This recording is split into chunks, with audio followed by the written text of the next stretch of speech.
Ka-farming update ta sa tong kanding na nagka-diarrhea. Tanawa siya.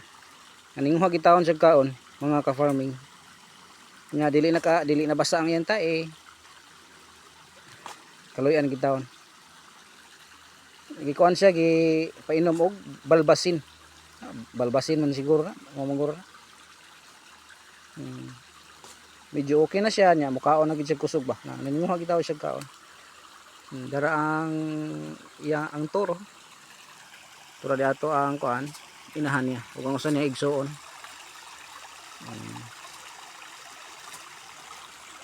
Ako lang silang gibuhian. Kay ulan-ulan ba, medyo ulan-ulan pero wala naman. Kaon lang mi. Kaloy taon mi ay. Unya mong area diri mga ka-farming, naagimida kong area din, naay creek, no. Naay tubig. Daghada kong area nga pwede ko ana nila. Pwede nila pakanan. So mao sa na ka-farming, oh. Dara taon sige tan sa kamera.